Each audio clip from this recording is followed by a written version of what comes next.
What's up, guys? It's a sweltering Saturday. I got the numbers on the cart. It is officially the Bull Banded Sprinter, aka cart number 4. What you think about that?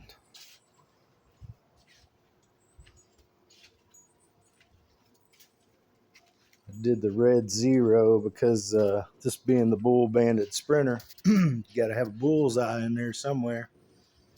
So, with every build, there's a few bugs you got to work out. These tires lean in, they rub. But when you get this thing up to speed out on the road, like 20 miles an hour, those tires will flatten out. So what I'm going to do just to keep it rubbing from slow speed is I'm going to re-drill some holes down here, cock that shock angle. It's going to kick that tire out a little bit. So that's one of the bugs I have to work out. I did have a chain. It's a rental chain. It's a kind of expensive chain. I almost kind of jacked it up because I didn't have the motor mount tight enough. But I think she's gonna survive. I think it's gonna pull through. I got another sprocket just in case it doesn't. So those are those Ocelot rear tires. They're like a 4-ply or something like that. They're super thick, super beefy. And these are Ocelots on the front, but they're just like I think a 2-ply, and they're kind of jelly. And those are split rims. They got a big O-ring in them. I haven't ordered any O-rings. When I cleaned them up, I just kind of babied and nurtured the other O-rings. And they do have kind of a slight little leak in them. It seems like they go down a little bit. But what I'm going to do is I've already bought the tubes for them. I'm just going to tube them because it's going to make it less prone to puncture. And it's going to give it a little bit, almost like a third thin ply. So that's a couple things I have to work out. Everything else I'm super happy with.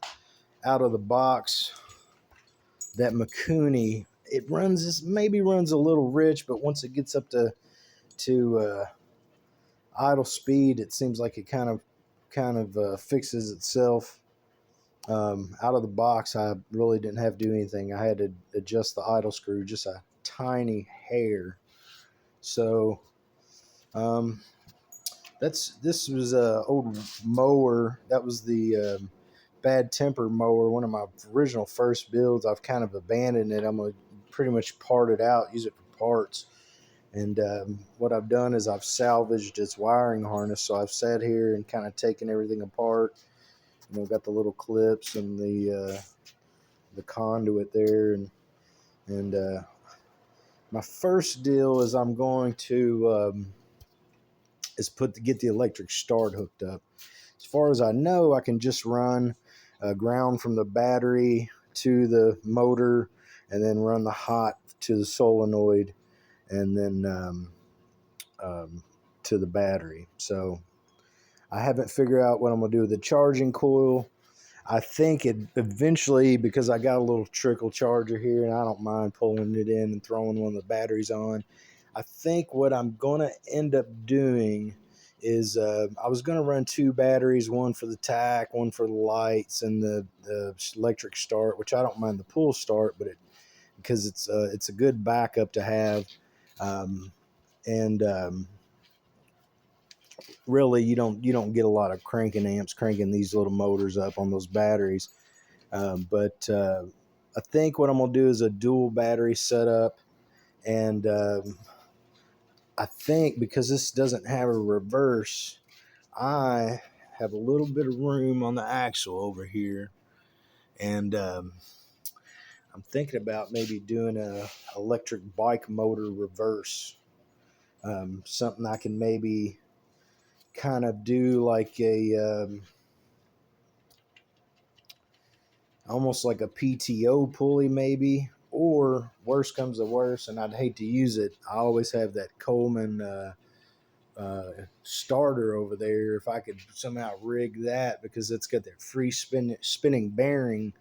You don't want something that's going to keep spinning the motor the opposite way, the way it should go. So I think maybe if I did like a kind of a loose belt and then kind of a PTO kind of lever on that side where I could even I could even make it to where once I pulled the lever, that hit the button and backed it up.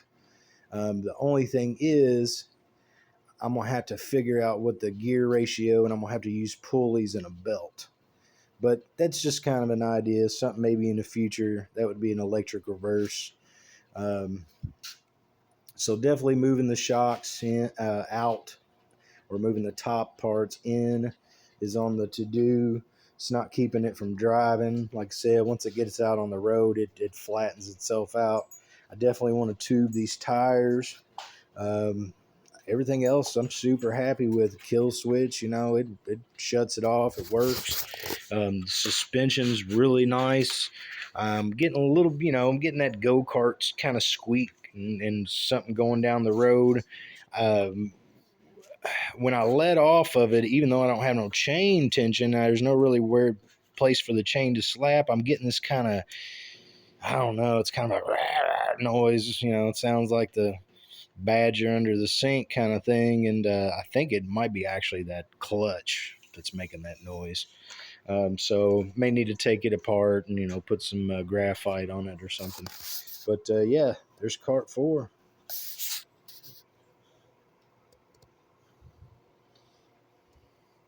Bull Bandit Sprinter. Tell me what you think.